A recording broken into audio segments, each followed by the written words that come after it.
Brian, screenfiles.com in review.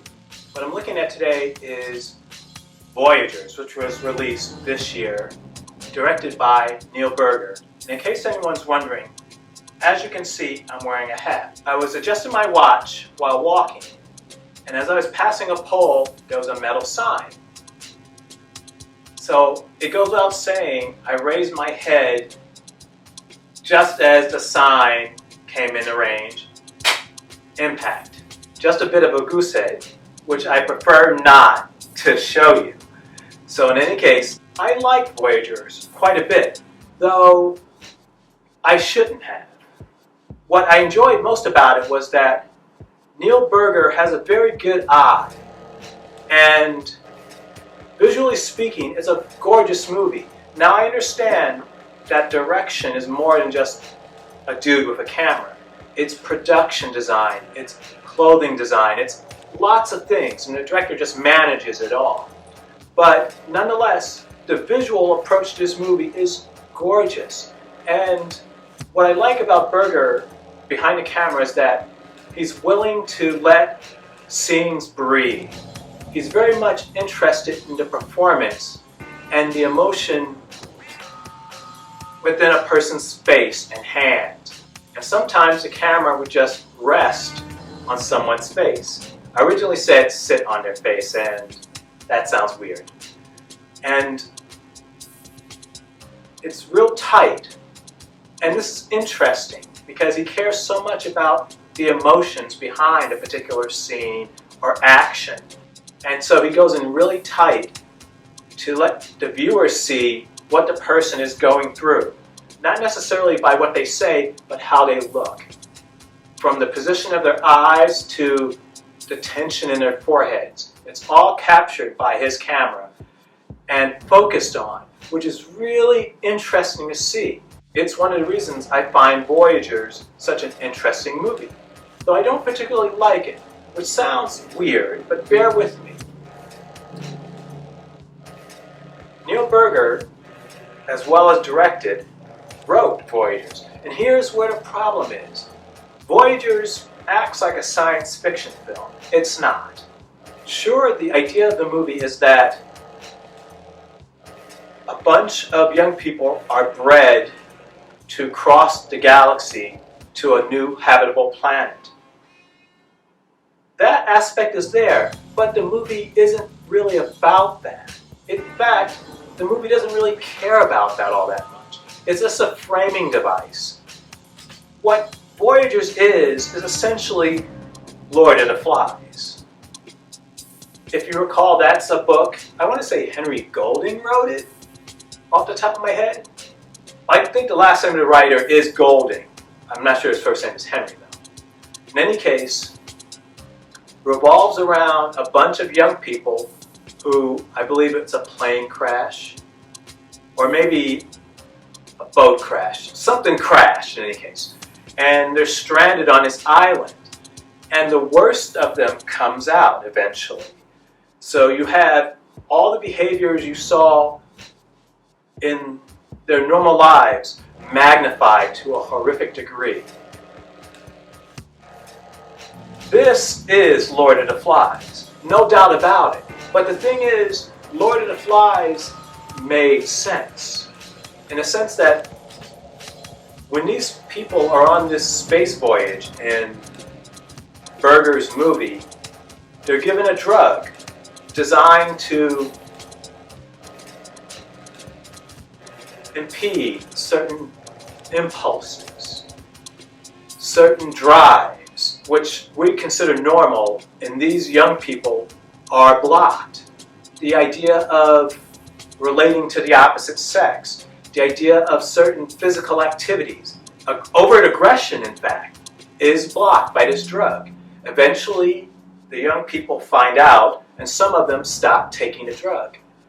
Now, I mentioned earlier that this is not a science fiction movie, and it isn't. Because, first off, why are these people awake? Right now, today, there are machines that can manage lots of functions. You mean to tell me in the time that Voyagers exists that they can't do even more? We have AI today. What must they have 10, 20, 30 years down the road? In other words, there is no reason at all for these ships to have everyone active. In fact, virtually the entire crew should be in suspended animation, in stasis. Voyagers doesn't address these issues, which would make sense, frankly. It doesn't talk about AI, it doesn't talk about stasis, because, as I said, it's not a science fiction movie at all. The idea that these people don't live with this every day makes no sense. And I get the feeling that Neil Berger didn't use them because it inconvenienced his story. These children were grown in a lab from donated sperm and egg, and they have no experience of the outside world. And suddenly they begin to lose their shit after not taking this drug. This is also dumb. It doesn't make any sense. Why would that happen? In fact, I would argue, why do they even need to take the drug in the first place? They were conditioned to behave in a certain fashion. They've only known one way to behave. Why would that change? Even, let's say there was no drug at all. Why would that behavior set suddenly change upon, I don't know, realizing you have a dick for something beyond going to the bathroom?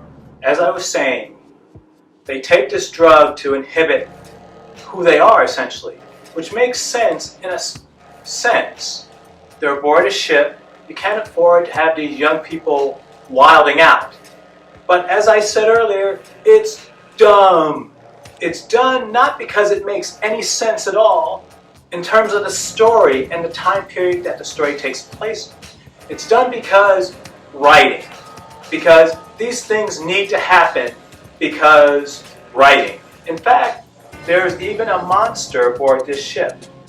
Also, something that figures prominently in Lord of the Flies. And that goes to my dislike of this movie. It's well done, it's well executed, it's gorgeous to look at. I don't like this movie because just remake Lord of the Flies. Just remake Lord of the Flies. And speaking of Lord of the Flies, as I mentioned earlier, the young people, when they were stranded on this island, reverted back to their basest instincts because they had them and were well acquainted with them. It's just that the ante was upped based on their surroundings and the situation they happen to be in. As I said earlier, there's no reason for the young people in Voyagers to be acting as they are. It just doesn't make any sense, but it needs to happen because movie. This frustrates me, and it goes to why I don't like this movie. Despite enjoying watching it, it's too calculated. If Berger, as the writer, would have just created a structure to house Lord of the Flies in that made sense, I could have dealt with it better. Or maybe, I don't know, just remake Lord of the Flies in space and say as much. Don't try to make it seem like you're inventing the wheel when you are virtually plagiarizing. Don't do it. Just remake Lord of the Flies. You clearly like the novel because you've stolen it. It's a frustrating movie, especially if you are not only familiar with Lord of the Flies, but really enjoy it, such as me. I think it's a great little novel. And to see Berger essentially appropriate it is frustrating, to say the least. Now, what do you think? This is Brian with ScreenFiles.com and Review. Do you agree, disagree? Let me know down below. And as usual, consider a like or a follow. Peace.